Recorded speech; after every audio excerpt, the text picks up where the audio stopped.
Assalamualaikum. My name is Noor Fatima and I have recently completed my FSC.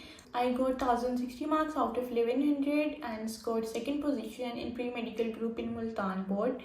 In 2021, I completed my matriculation and got 1100 out of 1100 marks. I also appeared in MDCAT exam this year and got 181 out of 200. I am from Burewala और मैंने अपनी FSc Punjab college Burewala से की। इसके अलावा मैंने college के साथ साथ एकेडमी भी ज्वाइन की हुई थी। एकेडमी मैंने लिम्स ज्वाइन की हुई थी, Lahore institute of modern sciences, जो कि सिर्फ बुरेवाला में है। So today I will tell you how you can score good in FSc.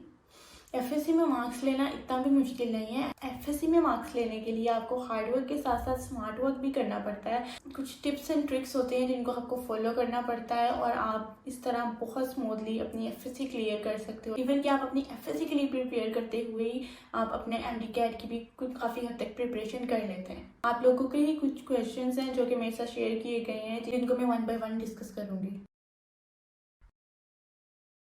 कुछ बच्चे शीट्स के बारे में कंफ्यूज होते हैं। शीट्स आपको एक दफ़ा में ही दे दी जाती हैं। 32 साइड्स होती हैं, उनमें से भी एक साइड पे आपकी वो थोड़ी सी इंफॉर्मेशन होती है, ऊपर से 4-5 लाइन्स वो भी यूज होती है, उन पे लिखा होता है कुछ कि यहाँ से शुरू करें, वो थोड़ी सी डिटेल्स वगैरह जो भी है। तो 32 में से भी ये डेट तो ये माइनस हो गई, तो आपके पास 30.5 शीट रहेगी, या फिर चले 31 भी कर ले। तो आपने सारा पेपर 31 शीट्स में कंप्लीट करना होता है। मेरा पेपर बहुत मुश्किल से कंप्लीट होता था। मुझे इसी चीज़ की टेंशन रहती थी कि या अल्लाह मेरा पेपर कंप्लीट हो जाए। तो कॉलेज और एकेडमी में आपके जो टेस्ट होते हैं फुल लेंथ पेपर्स, उनमें आपने उतनी ही शीट्स यूज़ करनी है जितनी कि आपको बोर्ड्स में दी जाती है। यानी 31 शीट्स पे कोशिश करें कि आपका हर सब्जेक्ट का पेपर कंप्लीट हो रहा है। बाकी सब्जेक्ट्स तो फिर मैनेज हो जाते हैं। इंग्लिश तो बहुत इजीली हो जाती है, पाक स्टडीज इस्लामियत भी बहुत इजीली हो जाता है, केमिस्ट्री फिजिक्स भी हो जाता है। मेरा साइंस सब्जेक्ट्स में भी इशू होता था क्योंकि मैं जो शॉर्ट क्वेश्चंस भी थे वो बहुत शॉर्ट नहीं लिखती थी, मैं ठीक लेंथ के लिखती थी ताकि मेरा कहीं से मार्क्स डिडक्ट होने के चांसेस ना हो। और लॉन्ग भी मैं अच्छी खासी लेंथ बनाने की कोशिश करती थी हेडिंग्स वगैरह से, डायग्राम्स से।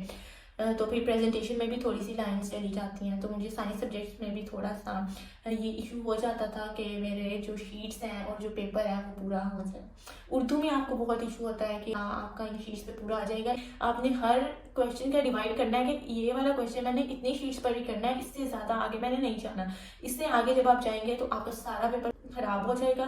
फर्स्ट ईयर में इतनी मुश्किल नहीं होती क्योंकि एक तलखीस का 10 नंबर का सवाल होता है जो बहुत छोटा होता है, लेकिन सेकेंड ईयर में आपको मजमून लिखना पड़ता है जो कि काफ़ी ज़्यादा लेंथ का होता है। एटलीस्ट आप 10 पेजेस तो लिखें। पेपर को इस तरह मैनेज करें कि एंड पे मजमून के लिए आपके पास 10 पेजेस बच जाएं। क्योंकि उर्दू में एक लेंथ भी दी जाती है, आपको लेंथ क्राइटेरिया भी दिया जाता है कि इतनी लेंथ का हर सवाल रखा जाए। उर्दू का पेपर मेरा पूरा आया था, बायोलॉजी का पेपर मेरा पूरा आया था, एंड शीट की एंड वाली लाइन तक मैंने लिखा था। केमिस्ट्री में भी ऐसा हुआ था और फिजिक्स में भी ऐसा ही हुआ था। तो अपना ज़रा इन चीज़ों की भी प्रैक्टिस साथ साथ जारी रखें।